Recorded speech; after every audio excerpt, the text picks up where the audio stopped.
It's Kimberly with Knit for Brains, and this is today's podcast.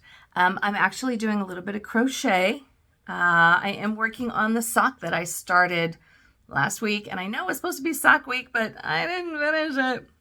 A, life gets in the way, and B, had a little catastrophe. Kind of lost the knitted sock. My dog and my husband had a little bit of a collide, and things didn't go well for the sock. So that being said, we had to start over again. And you know what? I was like, I just don't like knitting socks. I like things that go fast. I want fast, easy projects. I want instant gratification. So I decided to start crocheting a sock. And this is, I just did a little tutorial, so check that out here, on how to do this ribbing stitch, which is so versatile. You can use it in hats and scarves if you want. You can use it in leggings. Obviously, you can use it in socks. This is going to be the cuff because it's going to get a little bit of a stretch. And then as I continue on, I'm going to show you how I work through the heel. But I thought that I would just sit and do a little bit of a knit with you, or a little crochet, just a little bit of creative time with you. And, you know, I thought perhaps it would be time just to give you a little insight into my life, because as much as I would love this to be my full-time job, and it's getting close, I do have a lot of time to dedicate to this. It is not my full-time job. So I thought maybe, perhaps you might be interested in what it is that I do when I am not crocheting or doing YouTube videos. Maybe you're not interested. If you're not, you can just fast forward through, but maybe you're interested. So, who am I? I was born and raised in Southern California. So I am a Southern California girl, but the blonde is only to hide the grays. I'm actually more of a redhead, like a strawberry blondish, if you will. Grew up here. My parents, grandparents, everybody is here. My grandparents have since passed, but you know, they lived here their whole lives. And so when I was in my early 20s, I was a singer, not a full-time singer, but I would sing in competitions, and then I started singing in country bars. I did a lot of country singing and so forth like that. And I was given the opportunity to move to Nashville, Tennessee, to more seriously pursue my career, if anything, in music. So I was 24, recently single, graduated, really had no ties, and thought, sure, I'll move. Now, unfortunately, the way it worked out, I ended up leaving town on Christmas Day, which my mother continues to this day to remind me of, that it was the most horrible Christmas of her life. You know, you're 24, you don't really think about lasting impact of things like that. But anyways, I move. I ended up meeting someone back there and got married and had a child. And then shortly after that, got divorced. And I lived in Nashville for about 2 years after my divorce. But in total, from the time I got there until the time I left, it was like 12 years. So I was in Nashville for quite a while before I got married and had my son. I started out singing demos and, you know, working in bars because I thought, well, that's what people who want to get into country music and the music scene, that's what they do. They have to be cocktail waitresses and waiters. Well, I had not done such things before until I moved to Nashville, but I figured, well, it must be something that I have to do. It's got to be some kind of a passage that I have to go through. So I became a cocktail waitress and a waitress. I wasn't super successful at that, but that was okay. You know, it wasn't terrible. But I realized that I also wanted to know where I was living every night. And if you're a cocktail waitress or a waiter, and you don't get the best shifts and you're trying to break in the music business, chances are you're really not very well off, let's say. But luckily at the time, Nashville was an affordable place to live. And so I had a really cute little apartment in Music Row and so forth, so on and so forth.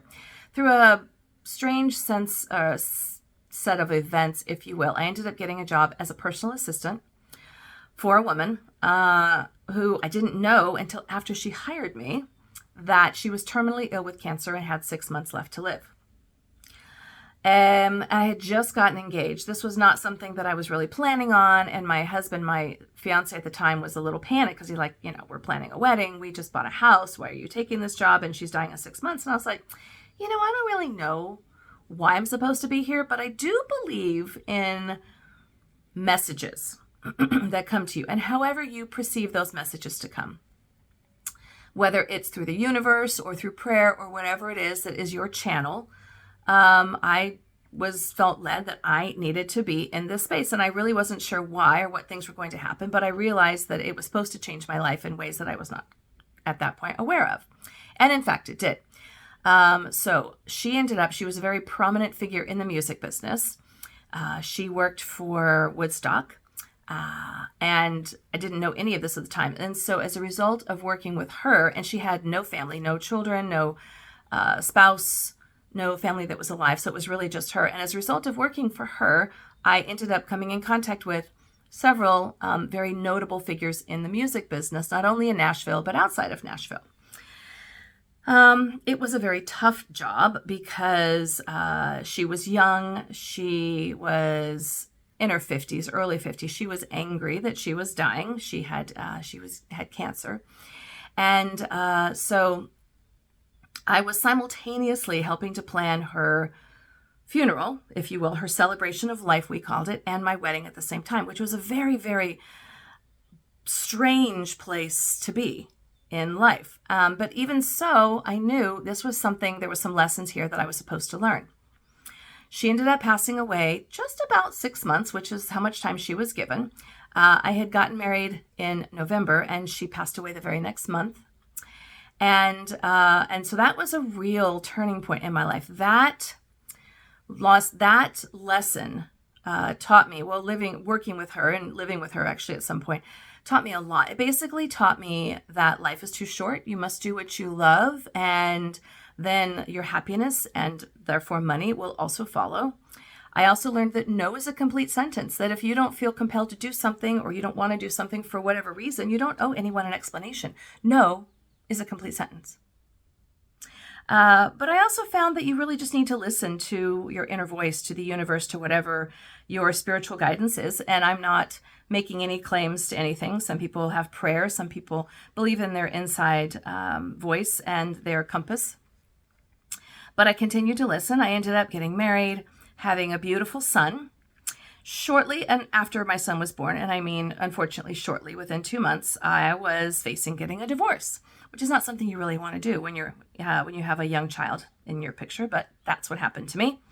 And all of this is a part of my story. All right. So after about 2 years of being a single parent and living so far away from my family, because all my family was in Southern California, I chose to move back home.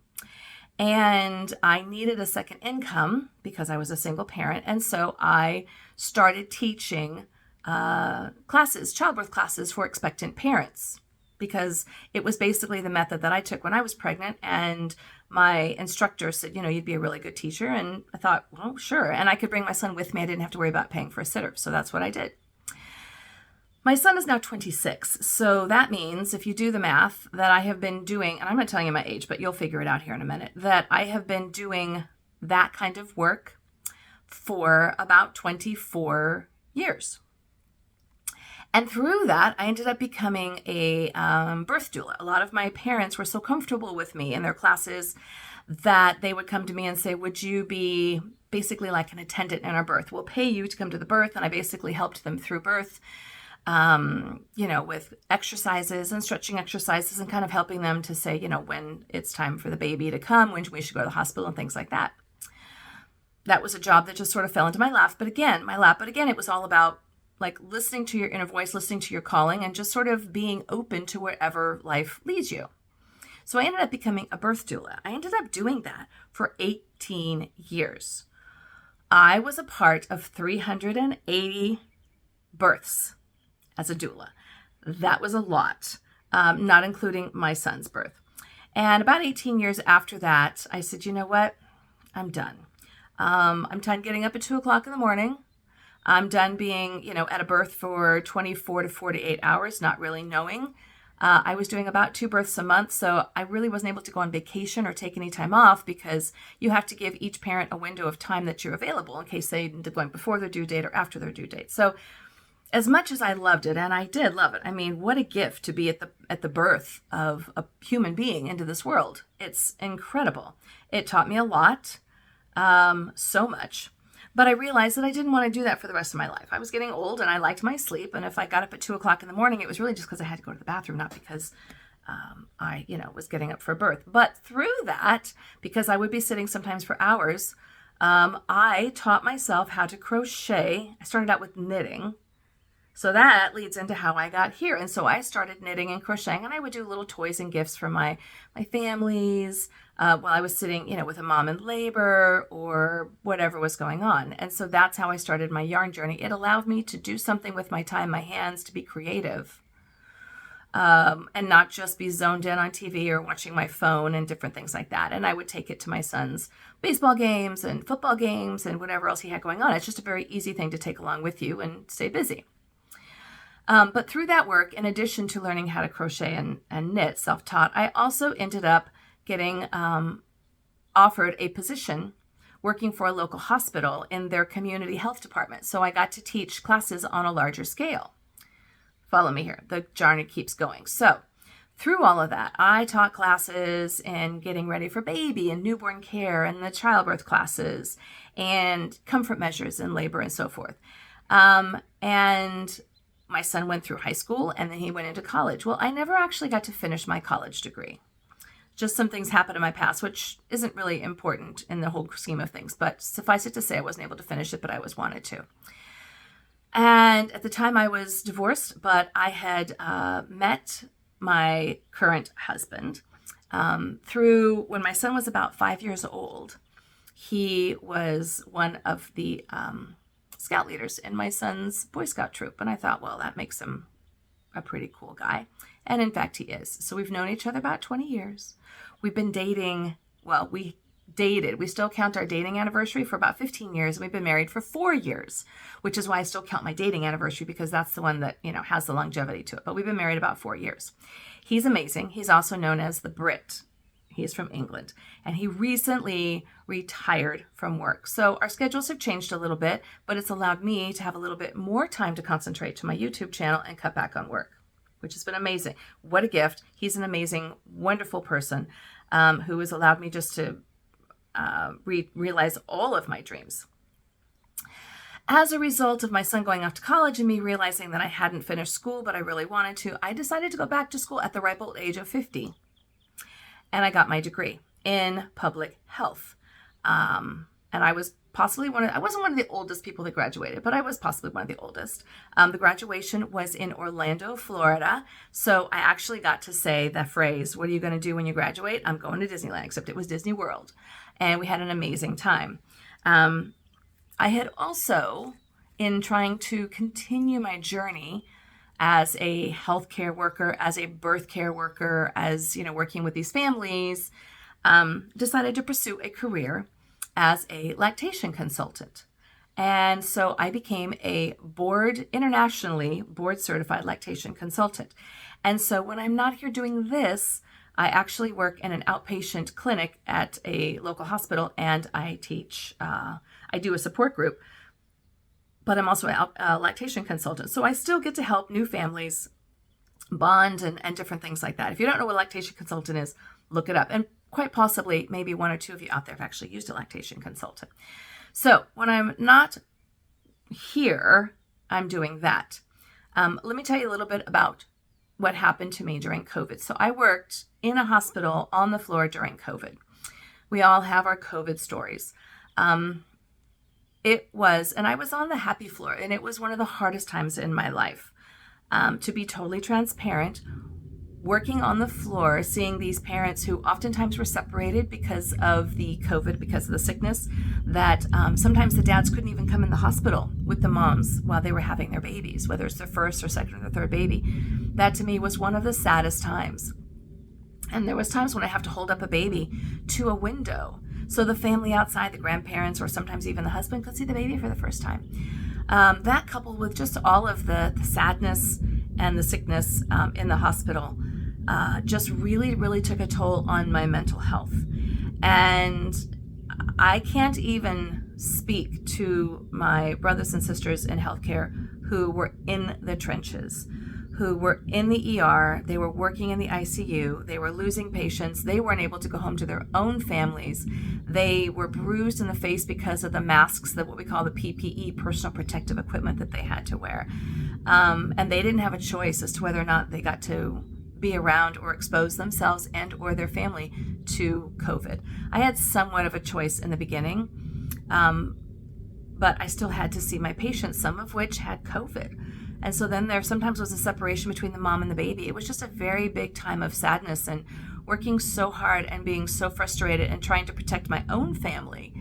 Coming home, undressing, in the garage, throwing all my clothes and my scrubs in the laundry right away, and then rushing upstairs and taking a shower before I could even say hello or kiss my family to make sure that they were safe. I wasn't able to see my own extended family for like 3-4 months at a time, which I know a lot of people, everybody had their own COVID stories. And I'm not saying that mine is bigger or better or more special. Everyone had these tragic stories, whether or not you worked in healthcare or not. But during this time as well, my father had lung cancer, and he ended up passing away almost 2 years ago. So just on the sort of towards the end of COVID on the outside. But it was a real scary time for me because I didn't know when things were going to get bad, and I knew I wanted to be there with them. And so to try to keep myself safe and healthy as much as possible during this time so that I could be up there with them was really stressful. And so after he passed away, I needed to take inventory of where I was one more time. I think taking inventory of your life, from time to time, and just checking in with yourself. Am I being my best self? Am I, the healthiest that I can be for myself and for my family, is something that I think we need to do on a regular basis.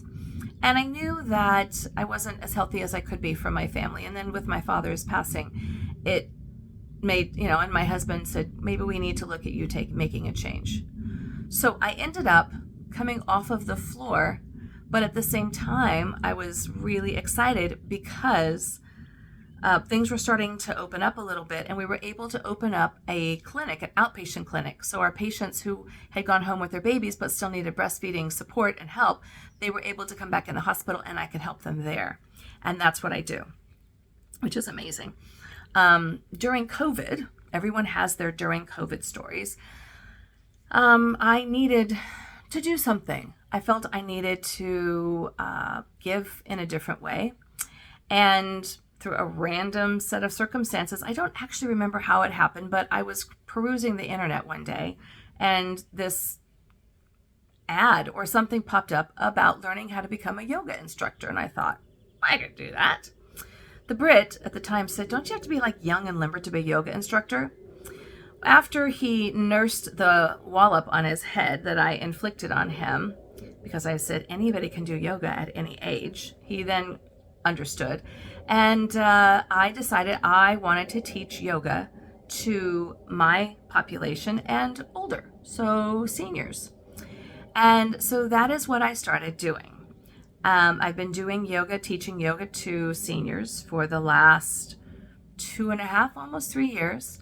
I absolutely love it. So my days when I'm not sitting here crocheting with you, as I am doing right now, and doing these YouTube videos and getting to know you, and you getting to know me, I am doing outpatient lactation for my infants and my little peanuts. And then on the days that I don't do that, I teach yoga to my friends, my senior buddies. I teach in an assisted living facility, and I also teach in a senior apartment community. So what does all this matter? Maybe it doesn't. Maybe my story is not unique, it's not special, but you all, over 800, close to 1,000 of you, have chosen, for whatever reason, to subscribe to my channel. And I don't know what it is that attracts you to my channel. I'm so excited and thrilled. Could be my weird, wonky sense of humor. It could be the fact you like my reviews, that I'm liking, my tutorials. I try not to take myself too seriously. Whatever it is, I figured you have a right to some degree to know who I am on the inside and what makes me tick. And so that's why I felt that today was an important day and an important time for me to say, here's who I am. Here's how I ended up doing what I do today. Everyone has a story, and you've just heard mine. The wonderful thing is that now my husband has retired.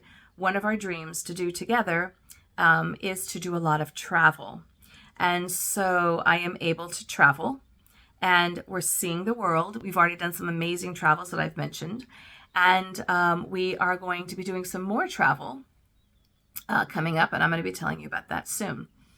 One last thing that I wanted to point out is I am and this is not a ramble, this is a podcast, so watch it at your leisure. I'm going to try to keep this short, but I've always been a giver. If you ever heard of love languages, if you haven't, you should check it out. There's a book written by a gentleman by the name of Gary Chapman, and it's called Love Languages. And it originally started out for spouses, but now they have them for family and children and siblings and coworkers and all different kinds of things. And basically you do a personality assessment, and you find out what your love language is, how you perceive love, how you appreciate love being given to you, and how you like to give love to others.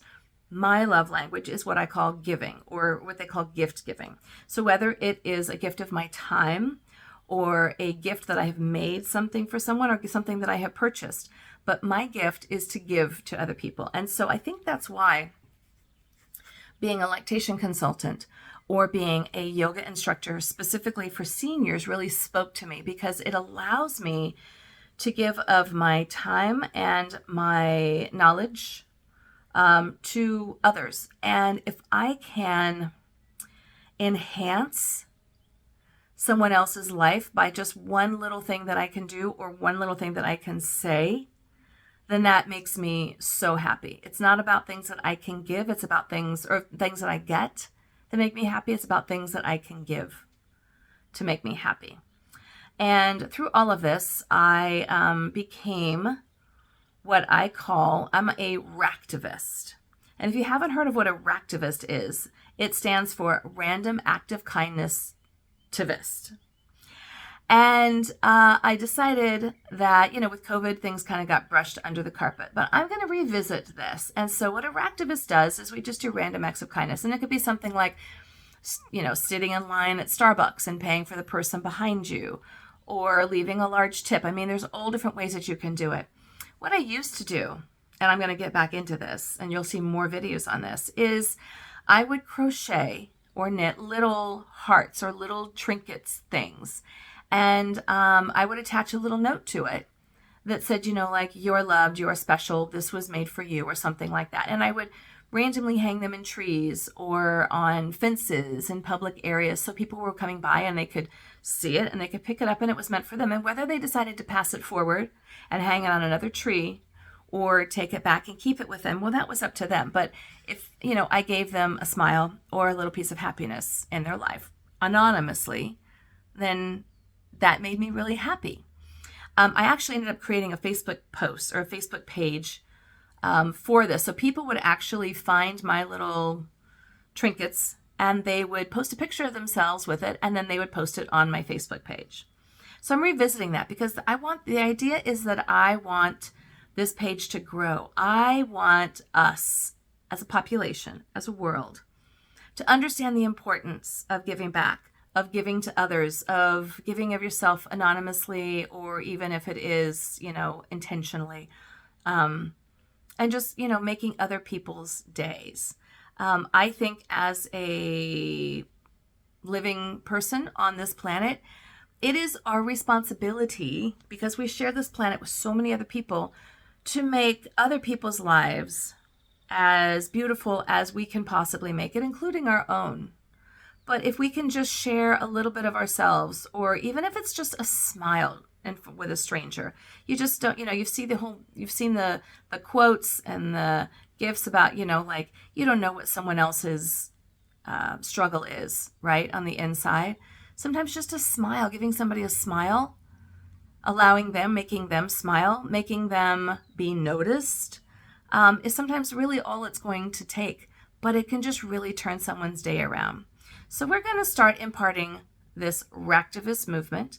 I'm actually going to start to create some free patterns that you can make with scrap yarn. Little hearts, little emoji, little amigurumis, little whatever it is, right? And I invite you to join me in this movement of being a racktivist, a random act of kindness tivist. And just, maybe you're making some people paint rocks and leave them around, but we have so much yarn in our house, and possibly you have it in yours, just to take, little scraps of yarn and make a little heart or a little trinket or something like that. How powerful would it be for each person watching this channel, no matter where you live, right? The farther away, the better, that we could take this and make it like a ripple in a pond.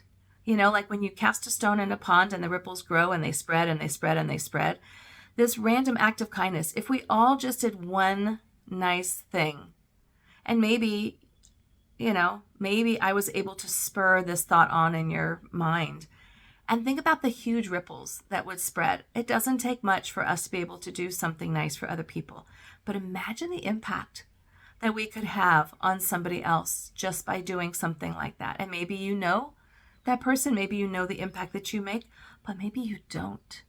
Maybe the fact that it's anonymous or you don't know this person makes it all that much more powerful. And then they spread it on, and then so on, and then so on, and then so on. So I think I've talked enough for today. This is Kimberly, and this is Knit for Brains, and this is today's podcast. It's just a very top of mind. It was on my heart, and I felt like it was time for me to tell you, here's who I am. And, hopefully this wasn't heavy. Hopefully, maybe it inspired you to come up with your own ideas for being a racktivist. But we're going to continue talking about that here on this channel. Again, additionally, with all the patterns and the tutorials and all the unboxings and all the shorts and all the fun stuff that we do. Thanks so much for watching. Please share with us, share with your friends, comment below if any of this spoke to you, or if you've come up with an idea to be a racktivist. Share your ideas with others, please. Share this with friends, and who knows where this is going to go. Who knows, but I think it could be really big. So thanks so much for watching and sharing with your friends. I love you all. I love that we have this little community that seems to be growing and growing and growing. And I'll include all of my contact information below. If you feel like you just want to reach out to me, drop me a line via email or even in the comments, but maybe more honestly in an email. I'm here, and I would love nothing more than to hear back from you. Thanks so much for watching, and I will be back really, really soon.